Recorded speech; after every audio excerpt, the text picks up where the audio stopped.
আসসালামু আলাইকুম গাইস, কেমন আছেন সবাই? আশা করি অনেক ভালো আছেন। ভিডিও স্ক্রিনে আপনারা যেই ভাইরাল ফটোটি দেখতেছেন, আজকের ভিডিওতে আমরা এইরকম ভাইরাল ফটো ফ্রেম ডিজাইন করব।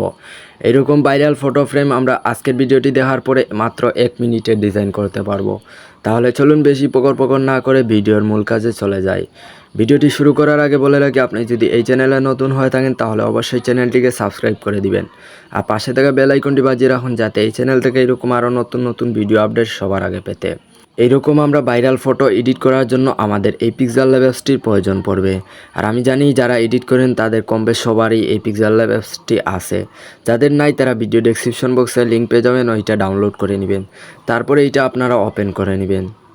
তারপর আপনাদের এখন এইটা ওপেন করা শেষ হওয়ার পর এখন আপনাদের এখানে একটি পিএলপি ফাইল এখানে ওপেন করতে হবে। এখানে পিএলপি ফাইল ওপেন করার জন্য আপনারা কি করবেন, একটি পিএলপি ফাইল ডাউনলোড দিতে হবে।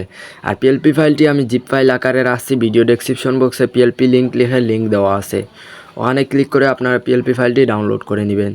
তারপর জিপ ফাইলটি আপনারা আনজিপ করতে আপনাদের 4 সংখ্যার পাসওয়ার্ড প্রয়োজন পড়বে। আর এই 4 সংখ্যার পাসওয়ার্ড আপনারা ভিডিওর 2 ভাগে পেয়ে যাবেন।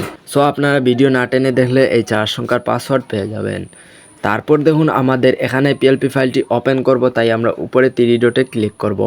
আপনারা যারা জিপ ফাইল ডাউনলোড দিয়েছেন তার পাসওয়ার্ড দিয়ে আনজিপ করে নেবেন। তারপর আপনারা উপরে 3 ডটে ক্লিক করে এখান থেকে ওপেন ডট পিএলপি ফাইল এইটাতে ক্লিক করে দিবেন। এইটাতে ক্লিক করে দেওয়ার পর গাইজ আপনারা দেখতে পারবেন এখানে ওই যে উপরে দেখতে পারবেন ডট পিএলপি লেখা আছে, ছোটো করে আপনারা এইটাতে ক্লিক করে দিবেন। তারপর আপনারা এখানে পেয়ে যাবেন আপনাদের পিএলপি ফাইলটি ডাউনলোড করা আনজিপ করার পর। এখন আপনাদের এখানে অনেকের পিএলপি ফাইল শো করে না, এটা আমি জানি। আপনাদের এই সমস্যা যার আছে তারা আমার সাথে যোগাযোগ করবেন, ভিডিও স্ক্রিনে হোয়াটসঅ্যাপ নাম্বার দেওয়া আছে। আমি একটা ভিডিও লিঙ্ক দিব, ওই ভিডিওটা দেখলেই আপনাদের এই সমস্যাটির সমাধান হয়ে যাবে। সো গাইজ, তাহলে আমরা এখানে কাজ নাই, আমরা এখান থেকে ব্যাক করব। আমার পিএলপি ফাইলটি এখনও সেভ দেই নাই, আমার পিএলপি ফাইলটি এখানে দেখুন রাখা আছে। আমরা এই পিএলপি ফাইলের উপর ক্লিক করে দিলাম। তারপর আমরা একটা ব্যাক করব। ব্যাক করলেই দেখতে পারবো এই পিএলপি ফাইলটি আমাদের সামনে সেম এরকমভাবে ওপেন হবে। এরকমভাবে পিএলপি ফাইলটি ওপেন হওয়ার পর এখানে আমাদের কাজ হলো, আমরা উপরে এই যে লেয়ার আইকন আছে এই লেয়ার আইকনে ক্লিক করব। লেয়ার আইকনে ক্লিক করার পর দেখুন এখানে আপনারা যেই লেখাটি হাইড করতে চান সেগুলো হাইড করে দিবেন। এই লেখাটি হাইড করলাম। তারপর বাকি যেইগুলো আছে এগুলো আপনাদেরকে এডিট করা দেখাই। এডিট করার জন্য আপনারা 2 লাইন করতে পারেন। এই যে লক আইকন আছে এইটা আনলক করে নেবেন, যেইটা এডিট করতে চান সেইটা আনলক করে আপনারা সেই লেখার উপর ক্লিক করে দিবেন। দেখুন আমি এই লেখাটির উপর ক্লিক করে দিলাম। তারপর আমি এখানে যে এডিট আছে এডিটে যাব। এডিটে যাওয়ার পর আমরা এখান থেকে যে কোনো একটি নাম দিয়ে দিই, যেমন আমি দিয়ে দিলাম নাদিয়া। তারপর আমি এখান থেকে ওকেতে ক্লিক করব। তাহলে দেখুন আমাদের এই লেখাটি এইরকমভাবে আসবে। দেখুন আমরা এই ফাঁক ধরে গেছে তাই স্পেসটা কেটে দিব। আমরা এডিটে যাব, এই যে স্পেস যেটি আছে এটি আমরা কেটে দিলাম। এইটা কেটে দিয়ে আমি ওকেতে ক্লিক করলাম। তাহলে দেখুন এই এখন আমাদের ঠিক আছে। এইটা আমাদের এইরকমভাবে আমরা এডিট করব। এখানে এই যতগুলো লেখা আছে এই লেখা। তারপর আমরা এই ফটোটি চেঞ্জ করব কিভাবে। ফটো চেঞ্জ করার জন্য আমরা উপরে প্লাস আইকনে ক্লিক করব। ক্লিক করে আমরা এই যে ফ্রম গ্যালারি আছে আমাদের গ্যালারিটি ওপেন হয়ে যাবে। এখন আমরা আমাদের গ্যালারি থেকে যে কোনো একটি ফটো নিয়ে আসব।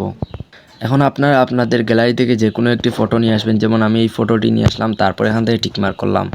এইটি এইরকমভাবে বড় করে দিলাম আপনাদেরকে দেখানোর জন্য, জাস্ট এইটা আনছি, আমার গ্যালারিতে ফটো নাই।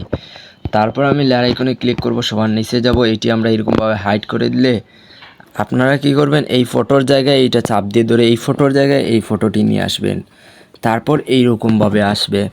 তারপর আপনারা কি করবেন, এই প্লাস আইকন আছে প্লাস আইকনে ক্লিক করে দিবেন।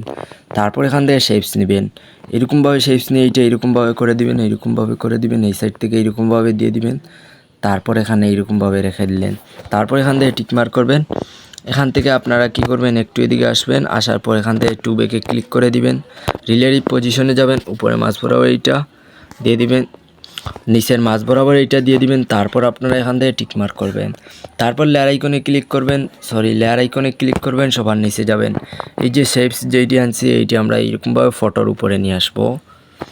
ফটোর উপরে এইরকমভাবে জাস্ট ফটোর উপরে আবার সেমভাবে এইটা আমরা আবার কপি করে নিব। আমি এই পেন্সিল আইকনে ক্লিক করে এইটি কপি করে নিলাম, আবার এইটা এই জায়গায় নিয়ে আসি। আপনারা দেখতে পারছেন আমি এইটাও এইরকমভাবে নিয়ে আসলাম এই জায়গায়, তারপরে এই সাইডে ক্লিক করলাম, তারপরে এইরকমভাবে, তারপরে এখান থেকে টিকমার্ক করলাম। এখন দেখুন আমাদের এইটা আরও একটু সরাইতে হবে, এইটার মতো আমরা করে নিলাম। এরকমভাবে আপনারা দিয়ে দিবেন। সো আপনারা এইরকমভাবে করার পর আপনারা কি করবেন, এইটি সেভ দিবেন প্রথমে, সবগুলা লেখা এগুলা চেঞ্জ করার পর।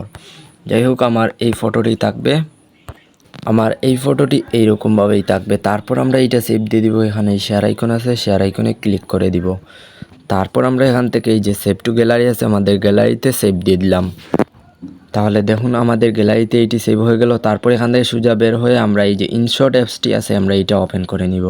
আর যাদের ফোনে ইনশট অ্যাপস নাই তারা প্লে স্টোরে গিয়ে সার্চ দিবেন, এইটা চলে আসবে, এইটা অ্যাভেলেবেল আছে। তারপর আমরা এই ফটোতে ক্লিক করে দিব। তারপর আমরা এই যে নিউ আছে, নিউ এর উপর ক্লিক করে দিব।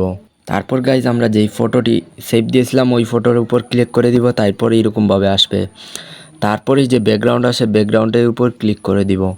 তারপর আমরা এখানে কয়েক রকম ব্যাকগ্রাউন্ড পেয়ে যাব। দেখুন যেইটা আমাদের পছন্দ ওইটাতে আমরা ক্লিক করে দিব এরকমভাবে। দেখুন আমি এই ব্যাকগ্রাউন্ডটি দিয়ে দিলাম। তারপর আমি এখান থেকে টিক মার্ক করব।